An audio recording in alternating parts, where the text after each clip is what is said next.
tous et bienvenue au Royal Mougins Golf Club pour la série Birdie. Voilà, comme ça on va énumérer un peu les différents drills. Donc retape une balle avec cette sensation-là. On a positionné le grip et là, la montée en ligne.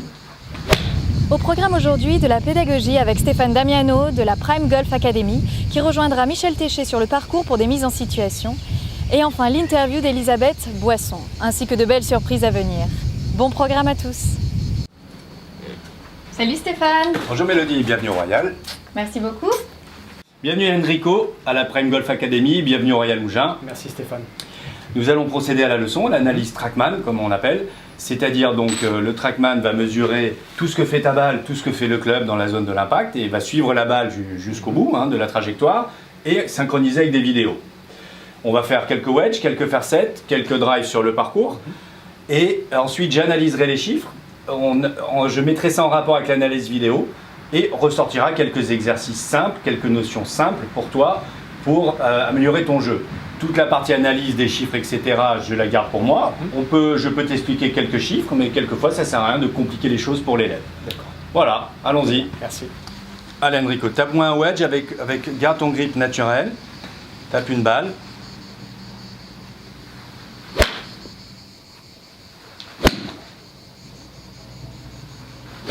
Enrico, donc on analyse tes chiffres, en série de wedge.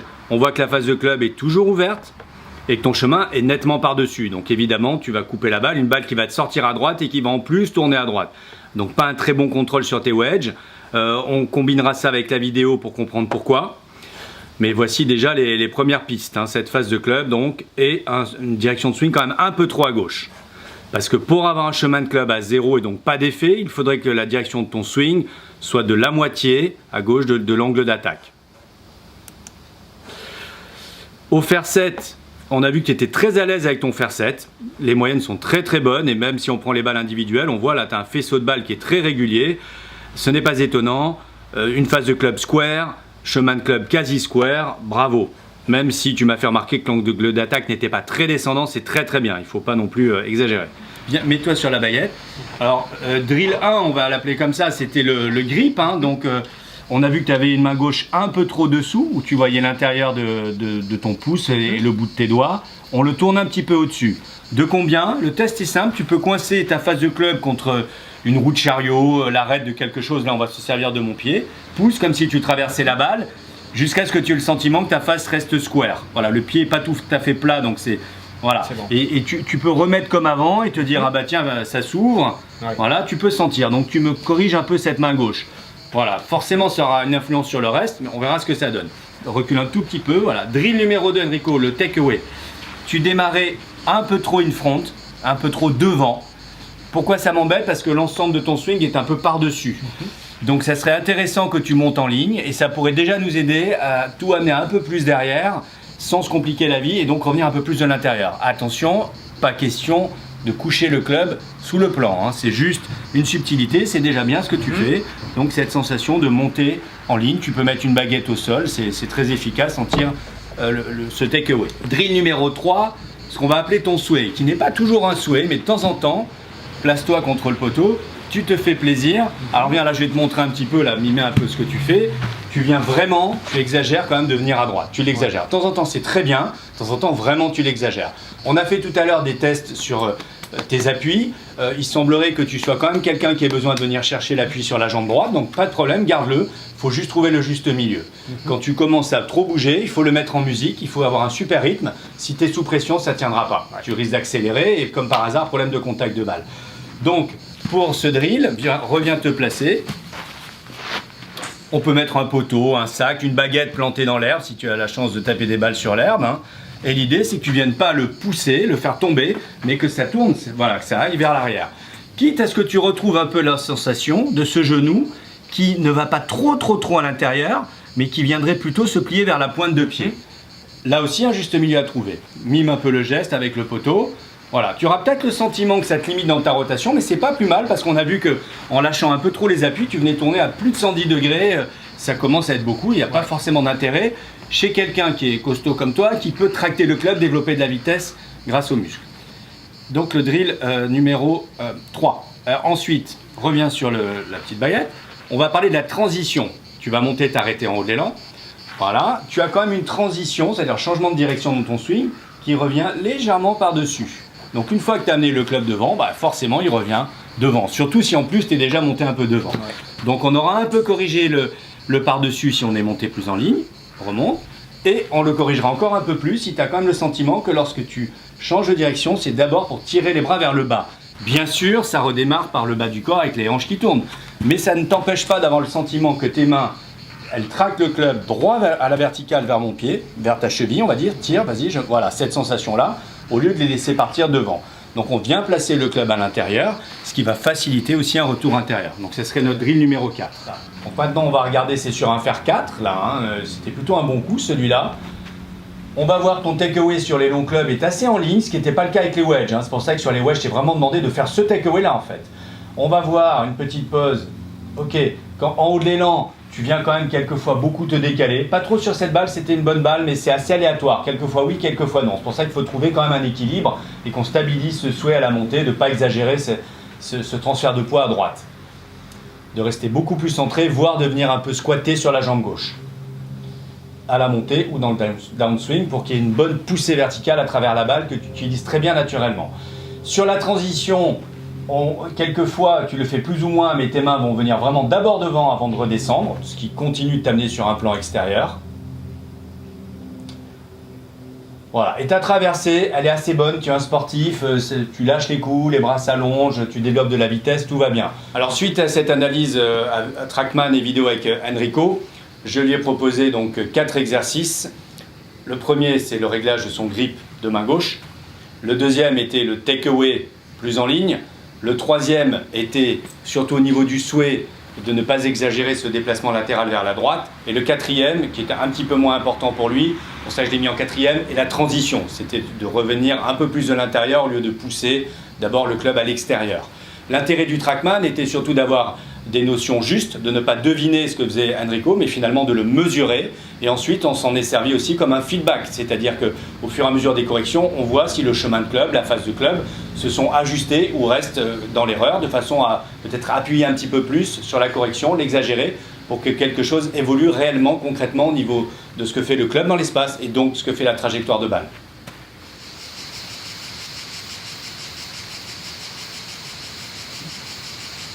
Stéphane, nous voilà dans un trou bien particulier, le numéro 2 du Royal Mougins.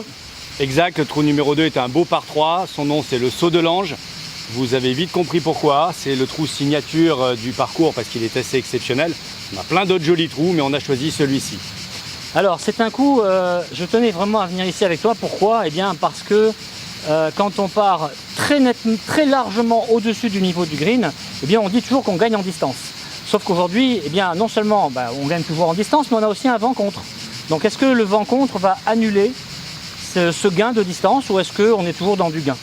Eh bien c'est ce qu'on va voir, on va tester Michel, parce que le vent n'est pas très fort, donc c'est vrai que c'est au jugé. Ce qui est certain, c'est qu'on a mesuré, je vais le refaire avec vous. Lorsque nous avons ce type de configuration, eh bien, on a toujours deux options. Distance 180 mètres. Donc soit on part, tu m'indiques si bien sûr tu es d'accord avec moi ou si tu as une autre vision, bien sûr Stéphane, tu ne te gênes pas. Mais soit on part dans le swing complet habituel sans rien changer, juste en tenant compte donc de ce gain. Ça veut dire que si par exemple sur 178 mètres, je prends par exemple un fer 4, eh bien aujourd'hui je vais prendre un fer 6 par exemple. Exactement, il a sur ce trou avec un tel dénivelé qui a quasiment 10-15 mètres de dénivelé au niveau de l'altitude, il faut vraiment prendre 2 clubs de moins. Minimum. 2 clubs de moins, mais on peut aussi choisir l'option de dire non, finalement je vais prendre comme moi aujourd'hui un fer 5, donc je vais quand même garder un club assez long, mais je vais faire un coup plutôt tenu, un coup un peu bas, parce que j'ai pas envie que ma balle monte trop en altitude. Parce que moi, dans ce type de coup, si ma balle prend trop de hauteur, j'ai peur, Stéphane, tu vois, de perdre en dispersion, de m'écarter, tu vois. Donc je préfère rester sur une balle plus basse, plus tenue. C'est judicieux pour un joueur expérimenté comme toi, qui maîtrise ce type de trajectoire. Je conseillerais pour des joueurs moins expérimentés, un coup assez franc, un plein coup, classique. Ce qui est très important sur ce genre de dénivelé, c'est vraiment d'avoir trouvé le bon club. Quelquefois, ça demande de jouer le trou plusieurs fois. Soyons francs, c'est parfois difficile de l'anticiper. Mais si on est certain d'avoir le bon club, que la décision est fermement prise sans hésitation, il faut jouer un plein coup et il n'y a aucune raison de ne pas se retrouver sur le green. Donc je prends un fer 5. Ce que je souhaite faire, c'est un tir tendu. Là, je veux pas que ma balle parte en l'air. Je veux qu'elle reste quasiment à la même altitude du départ. C'est une image, bien sûr, c'est un peu exagéré, mais pas loin. En tout cas, c'est vraiment un désir. J'essaie de faire un tir tendu pour avoir ce tir bien droit. Eh bien, je ne vais pas évidemment manquer de préparer une belle rotation pour toujours avoir le moins de jeu de main possible, car plus je tourne dans un sens, plus je tourne correctement dans l'autre, moins mes mains vont bouger dans la zone d'impact, plus j'ai de chances de garder une balle droite. Voici ce qui me vient à l'esprit, Stéphane. Oui, on vient d'en discuter, c'est un choix. C'est un choix personnel. Ensuite, les mains sont descendues pour plus de contrôle et la face de club est placée. Là, le drapeau est aujourd'hui centre gauche du green. Eh bien, je vais me placer, donc je vais jouer plein milieu du green. Je place ma face de club, donc après évidemment avoir pris mes repères classiques devant la balle. Puis là, j'immobilise ma face de club tout en gardant des petits wiggles pour ne pas laisser la tension rentrer dans mon organisation. Puis maintenant, je pars sur un backswing avec une bonne rotation, mais un backswing plutôt 3/4 et beaucoup d'engagement en gardant les mains tenues.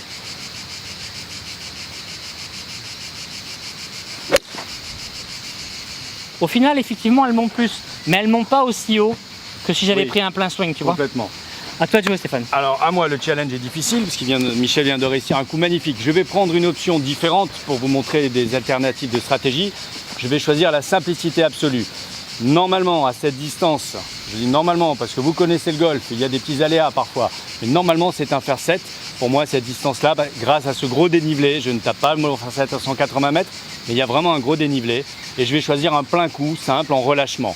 Je vais aussi viser le milieu du green, c'est quand même ce qu'il y a de plus raisonnable, surtout que le drapeau est quasiment centré de toute façon.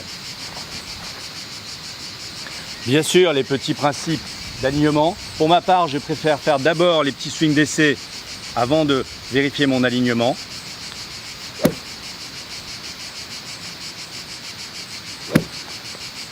Puis je passe sur l'alignement et me libère de la technique.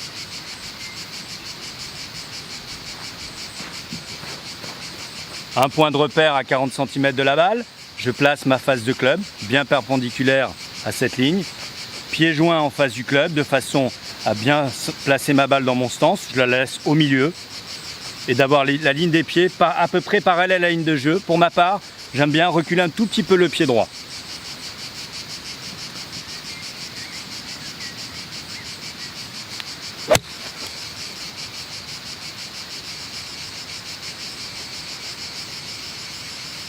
On est green, on est bon, Stéphane, pas de problème. Voilà. Dis-moi, pourquoi tu recules le pied droit? Est-ce que c'est pour gagner en qualité de rotation? Est-ce que c'est pour... Alors, c'est parce que ma façon de développer la vitesse et de quand même venir m'appuyer un petit peu sur ma jambe gauche. Je suis comme on dit un front post, c'est-à-dire donc je vais initier ma rotation plutôt autour de ma jambe gauche. Ah d'accord. Donc dans ce cas-là... Tu viens pas en pression à droite? En fait, j'y viens, mais beaucoup moins que si je cherche à vraiment venir à droite, ce qui ne me réussit pas du tout, ce qui me fait me relever encore plus sur la balle parce que j'ai un peu de raideur dans le cou. Donc cela me réussit beaucoup plus de venir chercher mon appui comme si je squattais sur la jambe gauche. Mais par contre, tu restes à gauche, mais ça ne te fait pas basculer à gauche. Je ne bascule pas à gauche, on n'est pas sur du stack and tilt, mais on se rapproche sur quelque chose de très centré en fait. En faisant ça, finalement, je reste très centré. D'accord, ok. Et ça me permet au retour d'appuyer sur mes jambes, d'appuyer dans le sol pour développer de la vitesse. Et je recule légèrement le pied droit parce que j'ai une fâcheuse tendance à revenir légèrement par-dessus et évidemment de décaler. Ça garde la hanche en arrière. Voilà, de décaler un peu le pied droit. Ça va m'ouvrir un peu le backswing vers l'arrière. Ça va me permettre de revenir plus naturellement, un peu plus de l'intérieur. Nous vous avions promis quelques bonus, en voici un. Je vous présente Teddy. Bonjour. Le préparateur physique de l'académie qui intervient donc dans le cadre de notre académie et au Royal Mougins, aussi bien pour nos jeunes joueurs, golfeurs de très haut niveau, que pour nos membres. Merci à Magali qui se prête au jeu. Je te propose de te mettre face à la vue. Face à la vue. Tu centres bien le pied. Pas facile. Prends le regard devant, utilise les mains pour t'équilibrer et on va travailler 10 secondes. Parfait. Essaye de décontracter les épaules. Une vraie danseuse étoile. Ok, vous pouvez relâcher. Pas facile en fait. Hein. Ça demande Oui. de la force Oui. et de l'équilibre au niveau du bassin, de la proprioception. Donc là, on va se rapprocher encore plus de l'exercice de golf. C'est-à-dire qu'on va monter à 2 pieds, largeur du stance, et on va travailler la rotation en essayant de garder le regard fixe sur le sol. Sur le sol? Ouais. Donc je monte les 2 pieds. Ok, aussi large que le stance. Là. Ok, le regard un peu plus loin. Et on travaille la rotation, Comme ça. comme ça. Et on laisse partir les bras, sans quitter le regard du sol. C'est ça. Donc là, on sent bien le transfert du poids du corps de droite à gauche. Ouais. Ce qu'il faut, c'est essayer de ne pas bouger sur le ballon Stabiliser. et rechercher le bassin Faut, neutre gainer là. légèrement rétroversé, exactement. Et... Donc les avant-bras sur le ballon, Ah oui. légèrement rétroversés, et on décolle, Comme ça. comme ça, on contracte bien les abdos, et partez dans la respiration en forçant l'expiration. 4, 3, 2, 1, et posez les genoux, et relâchez. Eh ben. Vous avez bien senti le travail? Ok. Beaucoup. Bien sûr, au golf, on a besoin d'avoir une stabilisation du tronc. Il faut avoir les pieds ancrés au sol et avoir une bonne force abdominale pour protéger les lombaires, prévenir des blessures, et ensuite pouvoir transférer la vitesse que l'on prend sur les jambes sur le haut du corps. Donc la stabilisation du tronc et par les abdominaux, c'est fondamental. Voilà, comme vous le voyez, il y a une vue splendide, c'est un endroit magnifique. On se détend à merveille. Et si le temps ne le permet pas, ou pour les gens qui préfèrent un endroit plus intime, bien sûr, nous le faisons dans la salle de sport du spa qui est aussi magnifique. Merci Magali. Merci à vous. Merci. Merci, C'est très Teddy. instructif. L'eau me tétanise quand j'ai 40 mètres à faire et que j'ai pas un plein coup à faire surtout. Donc là tu as choisi un sandwich 56 degrés. Tout à fait. Parce que je sais que tu fais très largement la distance. Donc je vais voir comment tu t'y prends pour arriver à faire donc ce coup en toute sécurité, sachant que bien sûr tu as quand même de la place au niveau du green. Tout à fait. Hein, on n'a pas un drapeau court. Hein. Oui. Tu as un petit peu de vent contre, il faut le prendre en compte. Oui. Et bien sûr on a ici un sol qui est un tout petit peu humide. Oui. Et donc, montre-nous comment tu fais. Allez.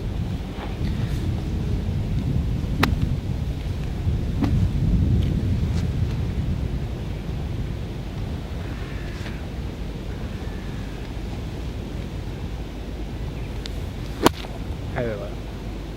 Un accident qui peut arriver à tout le monde, donc on va remettre le niveau. Donc trop profond sur trop profond sur l'attaque. Donc je te demandais de te remettre en position. Voilà, tu vas démarrer ici vers la droite, bien sentir que tu vas vers la droite.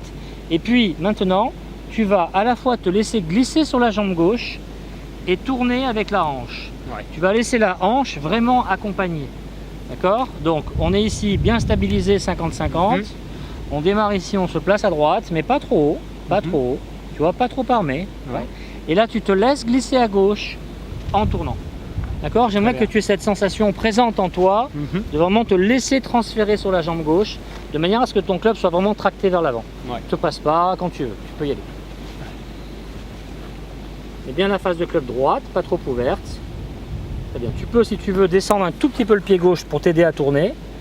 Voilà, de manière à ce que le seul souci soit vraiment de venir là, tu vois. Ouais. Allez, tu te laisses bien glisser à gauche au retour. Là, c'est beaucoup mieux. Alors évidemment, c'est trop puissant. Ouais. C'est trop puissant, mais tu es plein green, donc là au moins tu avais un coup en sécurité. Par contre là on a vu toute ta profondeur passer après l'impact. Donc ce après l'impact qui te sécurise, eh bien il faut que tu te focalises sur une sensation. C'est le fait de te focaliser sur la sensation qui va te faire réussir. Beaucoup mieux. Là c'est parfait. Et là tu es en sécurité. Donc en fait, on s'aperçoit comme pour beaucoup de nos amis amateurs, c'est que ce problème de décélération en fait est lié à un manque d'action du bas du corps. C'est le fait de ne pas avoir transféré à gauche qui t'a fait rater. Ouais. C'est pas ta technique de bras, de face de club, tout ça c'était bien. Et souvent c'est assez observé, c'est qu'en cas de pression, en cas de problème d'engagement pour X raisons, eh bien vous risquez de bloquer le bas du corps. Donc au lieu de vous concentrer effectivement sur le haut du corps, la technique, les poignets, la face, ce qui est acquis chez toi, eh bien il faut simplement se dire, voilà, je vais mettre en route le corps, je vais mettre en route le bas du corps. Et là tu l'as fait et il n'y a pas de problème.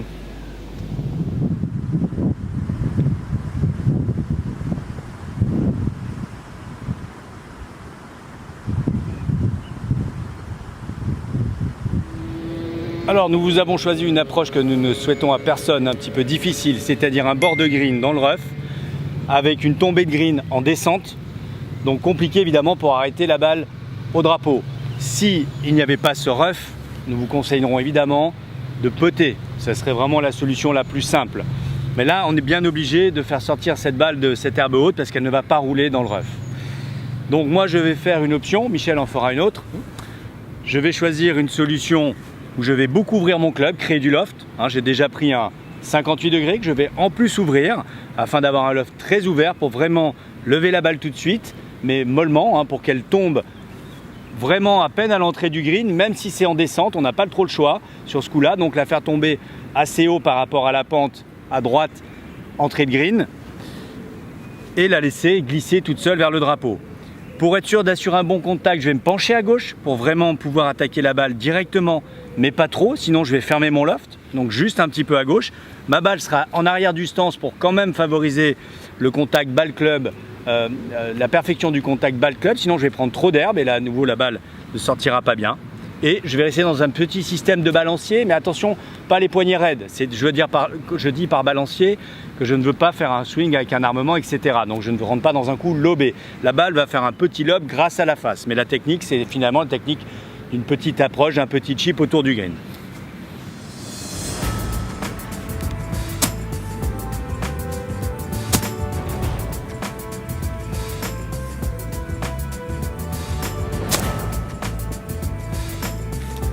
Allez.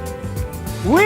Eh bien voilà, Bravo. c'était pas mal. En fait, Génial. elle était un peu forte comme vous avez vu, mais c'est déjà pas mal C'est du une tout. approche Prime Golf Academy. Voilà. Je ne joue pas. Faites ça, je ne joue pas.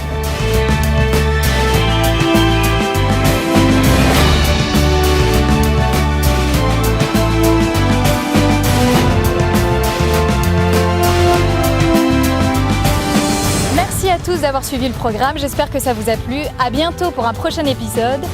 Bon golf à tous et n'oubliez pas de vous abonner à la chaîne YouTube de Michel Téché, Série Birdie.